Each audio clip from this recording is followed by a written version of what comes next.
C'est l'histoire d'une petite commune de 8000 habitants qui accueille l'une des plus grandes équipes de rugby du monde. Marcoussis est depuis 2002 la résidence officielle des joueurs du 15 de France. Marcoussis, ou plutôt le Centre national de rugby, car dans les rues, les habitants de la commune n'ont plus vu l'ombre d'un joueur depuis très longtemps. C'est effectivement frustrant pour les villageois, mais on a d'autres occasions de les voir. Lors de la première Coupe du Monde de rugby en 2007, ils avaient plus ou moins fait le mur et étaient venus à la rencontre de la population. Donc tout le monde était évidemment ravi de les rencontrer en chair et en os. Et ici, tout le monde s'en souvient. Octobre 2007, un match de Coupe du Monde perdu face à l'Argentine. Le moral est au plus bas.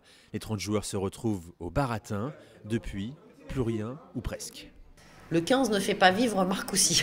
C'est sûr que s'ils fréquentaient le village, ça pourrait être sympa. Ne serait-ce que bon, en tout bien, tout honneur, faire marcher les commerçants ou gentiment, quoi. Mais c'est dommage, on les voit pas. Si on veut les voir, il faut aller au CNR et encore passer par la petite porte.